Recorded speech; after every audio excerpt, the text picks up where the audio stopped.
I think we're running it now. I don't know why not. So I'm on the internet. Is it going to automatically, or do I have to what? What's wrong? Soundbite's not playing again. Well, we're on the air, so. Good evening, everybody. Welcome to Smith Radio. We've got a boatload of sound bites that just aren't playing today. Why wouldn't they be playing? Don't know why. Maybe we can get the engineer on that right away. Today is May 22nd. Try now. 2016. And you're listening to Smith Radio, 5 p.m. Eastern to 8 p.m. And we are wrapping up the news of the past week, giving you all the sound bites, all the information that you didn't hear, things that you need to hear, and giving you all the tidbits on the Friday, Saturday, Sunday that they won't tell you about. We're making sense of it all. Laying out the game plan to take back America. Make America great again. Your host, Brian Smith, and Carrie Smith. Where's the wire that goes from the computer? This one right here. It is plugged in? Yep. Why wouldn't the... Got feed right now. I mean, everything's where it's supposed to be. So, we're going to get into a bunch of different topics today. We're going to talk about Trump, everything going on with Trump right now with his SCOTUS picks. He was also on Hannity. It's got to be your computer. New York Times hit piece. And Glenn Beck. And the only reason why Glenn Beck is back in the news again today is because Glenn Beck was completely schooled. You want to look at your audio settings on your computer? Because if everything... On the Glenn Beck radio show... Oh, here we got it. Oh, good. Do we need to play the intro? Yeah, go ahead. Okay. Thank you.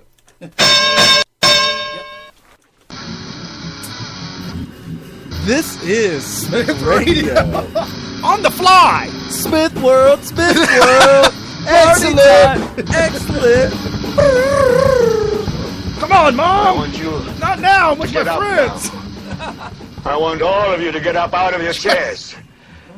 I want you to get up right now and go to the window, open it, and stick your head out and yell, "I'm as mad as hell, and I'm not going to take this anymore!" Deja vu. You're listening to Smith Radio along with your host, Brian Smith, and Carrie Smith. giving you all the late breaking news. So we're going to touch on a bunch of topics today. We got a lot of sound bites. It's loaded. I mean, locked and loaded. Loaded like a diaper. Wow. Clinton cash actually hit and has been reviewed. It's out of control. There's all kinds of crazy stuff on Clinton. Obama continues to troll, as the name of the show, as well as Trump dropping names for SCOTUS. Talks with Sean Hannity, and then Beck goes nuts, as if he wasn't already nuts. You can't tell unless you know. If you've been listening like I have, I'm sorry. I'm not listening to give them ratings. It's called show prep to just fight. Because what we do here is we talk about how the news has been affecting everybody, including those who are the expert commentators who digest the news for you, kind of like the bird in the nest. And the mama bird. And they regurgitate it like, they're literally puking in your mouth, okay? Well, but they do that to keep the babies alive. Oh, did you just call the audience babies? Wow. I'm just saying, we're sorry. IJS? So anyway, so basically I have to listen to these people, and it is painful. I know most of you people listening to me have stopped listening to Glenn Beck a long time ago. And since you've stopped listening to him, I will report to you that he has actually endorsed Hillary Clinton several times. Wow! He flat out said that he'll just vote for Hillary Clinton. And the reason why?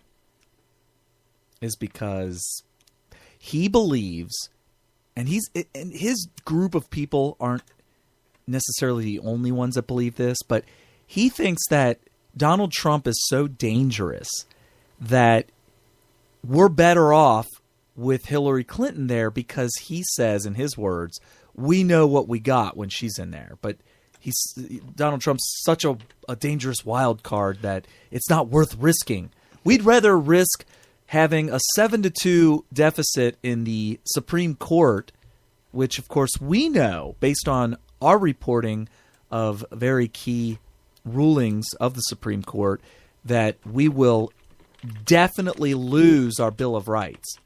And we've discussed that in many, many episodes. And one of them would be D.C. versus Heller, a case in which 4 of the 9 Supreme Court justices said, oh, I know what the Second Amendment says, but I don't really care because I don't think it should be a right for anybody to bear arms. So I'm just going to ignore what it says and tell you what I think and rule against the right to bear arms. And that's what happened in D.C. versus Heller.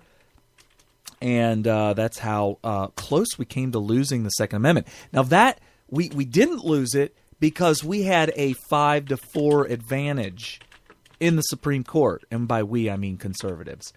And with the death of Antonin Scalia and the presidency of Barack Obama, who we have conservatives to thank, who decided that Romney was not conservative enough. So I'm going to pick up my toys and go home and not vote and allow Barack Obama to have his second term. We can thank all of those people who stayed home, which, by the way, that is the excuse that we were given because nobody can stomach the idea of voter fraud. So the excuse we were given was that that conservatives stayed home. I didn't really believe that, but okay. Well, and then you got to take it how they tell us. Well, and if you look at the numbers of the turnout of 2012, the turnout was much, much lower. Even for Barack Obama, his turnout was millions of voters lower. And then Mitt Romney's turnout was much lower than Sarah Palin and John McCain. So if you look at the numbers say that the turnout. I think your kid was messing with the knobs. But What'd he do again? If I was quiet there, sorry, you don't have to adjust your TV set. Yeah, my volume was quite a bit lower than yours, but okay, go ahead. You don't think I did that? Oh. Now, that is the kind of fraud we're talking about. That's exactly what we're talking about. Okay. So, anyway. Where are we at? So, let me open up with a little something I ran across. And I wanted to put this out really early on. Okay. Because of how critically important it is. And I want to start the show off on a note. I do want to preempt this story. I want to preempt this by letting you know that this might be PG-13-ish. For those of you who are listening with young kids, I'll keep it as brief and as family-friendly as possible. But it was an absolutely heart-wrenching story that came out this week. Was put together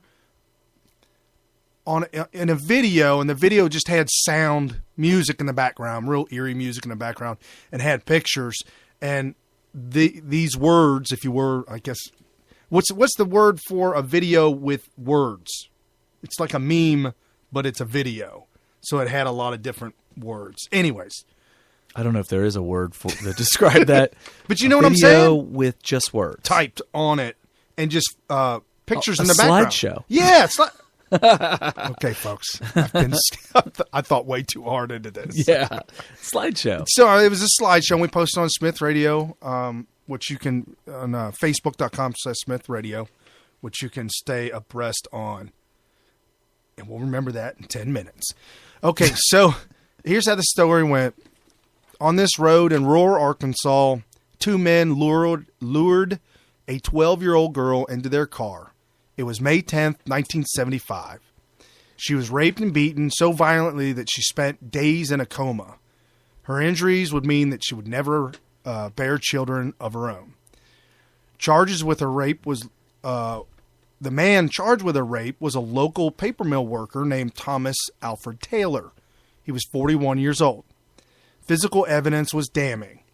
And when I say damning, I'll keep it very clean. So in his undergarments, it was obvious to the police and the doctors exactly what was going on and what he did. So Taylor's attorney that he had hired went to extraordinary lengths to discredit the child victim, suppressing all oral, written, and physical evidence, forcing the 12-year-old, at this time she was 12, to submit to polygraphs, psychiatric evaluations, and even accusing the child, who had been a virgin until the attack, of seeking out older men and fantasizing about her rape. The victim has remained silent for 40 years. And this is pretty much her entire life.